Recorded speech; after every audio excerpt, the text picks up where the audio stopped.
Hey, what's going on, movie lovers? Jacob Bartley here for Apocaflix Movies, and today I'm doing a little something different, something that we usually don't do, and I'm talking about a comic book, but there's a reason why I'm talking about a comic book. It's because it ties directly into a movie. So usually we do a lot of Star Wars things like this. Like we'll talk about, comics or books that are related to the Star Wars movies. We started doing those Star Wars canon connections. I did one for Lords of the Sith. This is kind of similar to that video where there's a different medium of entertainment, of storytelling that's connected to a movie, so therefore it is a movie discussion. And for this one, this is for Power Rangers. The new Power Rangers movie is out, and if you haven't seen it, I really think you should see it because it needs the box office help, and it's actually a really good movie in my opinion.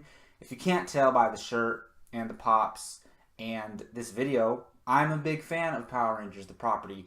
And they announced this a while ago that they were putting out a comic book called Power Rangers AFTERSHOCK. And now it's like a trade comic book. It's not like one single issue. It's a full book. And I got my copy right here. You can see it right here. Pretty cool, right?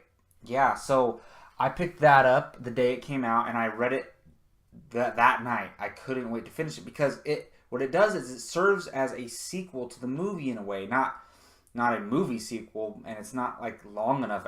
It's not as long as a movie would be, but it picks up 1 week later after the events of the movie, where the movie ends. Kind of leaves you hanging in a way, like what did the Rangers do after that? What did the town do after that? And this book picks up a week later and it shows you what's going on with the town and with everybody. So if the title of this video or me getting into this didn't entail this, it's going to be spoilers. I'm going to talk spoilers. I can't really talk about this book and make it interesting without talking about spoilers. So this is your warning. If you want to wait till you read the book to watch this video, do that. If you don't really care and you just want to get all the information from this book from me, then go ahead and watch this video. Or if you've read it, talk Power Rangers AFTERSHOCK with me. Now, I do think overall that it was pretty good. Like I read quite a bit of comic books, and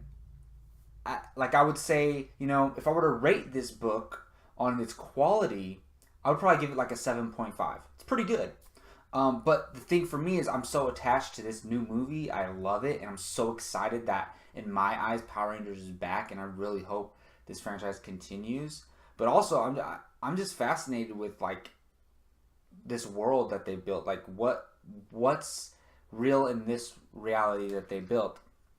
So it starts off with there's a refugee camp for all the people who lost their homes in the attack. Now in the book they refer to the attack of Rita and Goldar attacking Angel Grove as the encounter. So it picks up a week after the encounter, and a lot of people from Angel Grove are in a refugee camp. And this makes a lot of sense because one thing us fans always wondered in the TV show and even in this movie, what happens to all these people, all this damage and all the houses and the buildings? What happens after that? How do the people deal with all this destruction? Like their city just got destroyed. And remember, this comic book is consistent with the reality from the movie. So this makes a lot of sense to me. I really appreciate that they took it seriously and made it like a real world scenario. If a town got attacked by an alien sorceress and a giant monster, there would be people living in refugee camps. So that's very realistic to me, and I appreciate it. So there's a new character that shows up in this comic book, and her name is Melanie Shear. She's a government figure, and she's kind of mysterious at first, but by the end of the book you find out she works for a government agency named Apex. And that's really cool to me because it's kind of like, like their S.H.I.E.L.D. or their Argus, if like in DC and Marvel. So I think that's cool. Like if this incident took place, you best believe the U.S. government is looking into it. And at the end of the comic, she kind of corners the Rangers and she's like, look, the government appreciates what you did for us.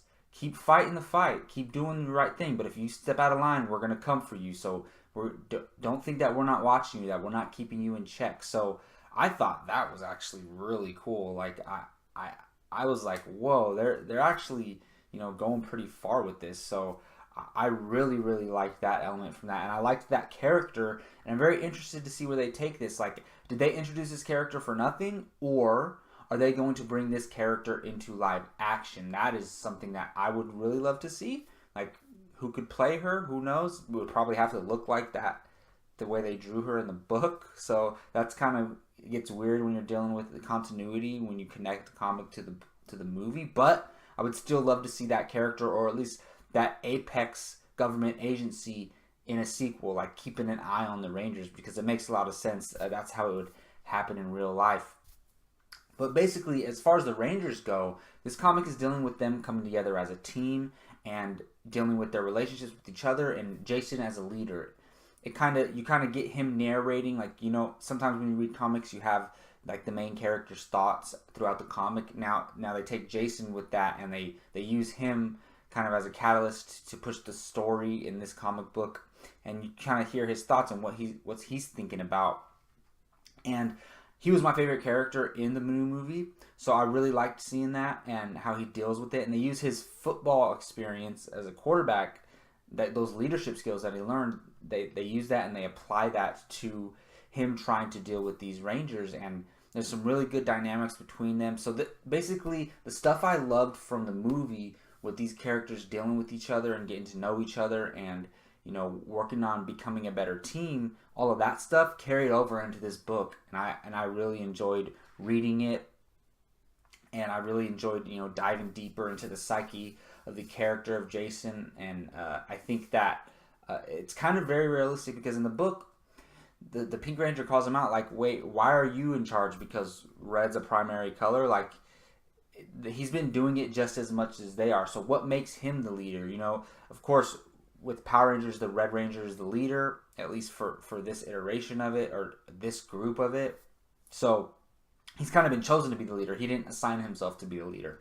He's been chosen by Zordon or the Morphing Grid or whatever to be the leader. So it's kind of not his choice, but it kind of begs the question, like, they all became Rangers at the same time. Why is he the leader? And it deals with a lot with that.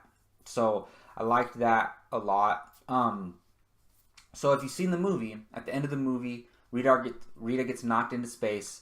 Goldar's gold just kind of explodes and splatters everywhere. So we find out in the beginning of this book that Goldar's gold, fell on the putties and kind of brought them back to life, and they've been terrorizing the city. Now, that's kind of cheesy in my opinion, and I will not blame someone for saying that's dumb, but it also is kind of Power Rangers-y. Like, Power Rangers is cheesy, and even though this movie took a serious approach, there was still a lot of those cheesy elements incorporated. And I think that idea, Goldar's gold, bringing the putties back to life, was very cheesy. And honestly, I'm okay with it, because it gives the Rangers something to fight in the meantime. Like, they're not just going to not do anything in between this movie and the next. I hope not. So that kind of leads me into my next big negative, which was the physical villains. I would say Melina Shear was was one of the main antagonists of this book.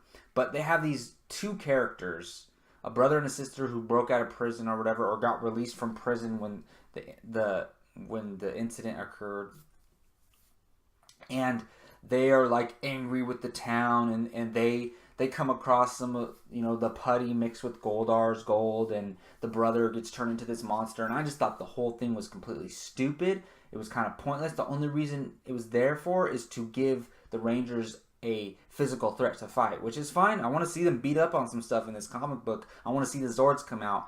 So that was just for that. But overall, like, I was not feeling these characters at all. I hope we never see them in live action. And I feel like those characters, they could have found a better physical threat for the Rangers to deal with. But that's kind of the least important element in this book. I really, just like the movie, I really cared about the characters and their interactions and what's going on with them becoming the Rangers. But there's one interesting thing. Remember how earlier I said the gold from Goldar went on the putties and brought him back to life? So that, I think it was Goldar mixed with some putties, got onto this brother and this sister. So, like, the brother kept saying when he was, this feels so familiar, fighting these Rangers. So I think part of Goldar's conscience was attached to this, and so when that thing infected the guy, he could feel Goldar's feelings and experiences of fighting the Rangers before. Kind of dumb, but it makes me think. One of my main complaints about the movie was that Goldar was a being in the show. Like, he could talk, and I wanted to see that in the movie. Now, does this mean that Rita can attach Goldar's gold to some, like, a live being, and then we can maybe one day see a walking, talking, life size, like, meaning smaller size Goldar? Maybe he's like a gorilla type ape. Maybe she, takes some of his gold and makes it, like, infuses it into an ape, and that becomes Goldar. How cool would that be? That would kind of take care of the disappointments of not seeing the real Goldar. So I don't know. I'm kind of like, hoping for that, but it opened my eyes. Like, maybe they could do that. I think that's a real possibility. One big thing that I noticed from the book is, so kind of backtracking a little bit. So when the trailers first came out, there was a shot in the trailers where Jason and Kimberly kiss in the room scene in Jason's room. That was cut from the movie. So I was like, okay, are they completely taking out the idea that Jason and Kimberly could have a romantic relationship? I'm okay with that, because in the show, they had no romantic relationship at all. It was always Tommy and Kimberly. And who knows, we might see that one day. But I like these characters so much from the movie that I wouldn't mind them having a romantic relationship. So in this book, Jason and Kimberly, he's driving her home, and then he goes up to her. He's like, me and you, we have a lot in common. Like, we have this thing between us, and they get interrupted, of course. But I'm like, whoa, maybe there is something romantic going on. And she seemed down for it. He seemed down for it. So maybe we will see that romantic relationship explored in a sequel or something like that. I don't want to see a Twilight love triangle between Tommy, Jason, and Kimberly, but I'm fine with them completely removing the Tommy and Kimberly relationship and just having a Jason Kimberly relationship. I'm really down for that. I always wanted that in the original series. Now, another thing that stood out to me is, look, it was clear at the end battle in the movie that the Rangers were not fully equipped to control the Zords or the Megazords and fight. And that actually made me like the movie even more, because my after watching it for the first time, I was like, oh, the end fight scene was kind of anticlimactic. But after watching it 3 times, I realized that, wait a minute, they wouldn't be able to move all badass and have a straight up sword fight in the Zord, because they're not used to it yet. So in this book, you kind of see that. Like, they're still getting used to their powers. They're still getting used to their Zords. They get tossed around. They get beat up in their Zords. They barely win. And that's kind of realistic for people who just became superheroes a week ago. So I like, again, that they're taking a real world kind of approach to this, as real as you can be in this this world. So overall, I thought it was a cool read. It's not a must read, but I think if you want to know as much as you can about this world, just like I do, I think it's a really cool read. I think it gives you some cool little tidbits, and it just, it fulfilled my hunger for more Power Rangers after watching that movie, at least for now. Please go watch Power Rangers and support it so we can get a sequel. And check out this book. I think if you're a fan and you like the new movie, I think it's definitely worth it. It's overall enjoyable. Not a great book, but like I said, if you like the movie, definitely check it out. Alright, well, that's going to do it for my kind of review / discussion of the Power Rangers Aftershock comic book. Please let me know in the comment section what you thought of my review. If you have any questions about the book, or if you've read it, let me know what you thought. Or if you haven't read it, let me know if you're interested. If you have any questions for me to maybe get you to go buy it, because I think it's something really cool. Alright, well, that's going to do it for me for this video. Thank you all for listening again. I am Jacob Bartley for Apocaflix Movies. You can find me on this YouTube channel. Please subscribe and hit that like button, and may the power protect you. Till next time, take care.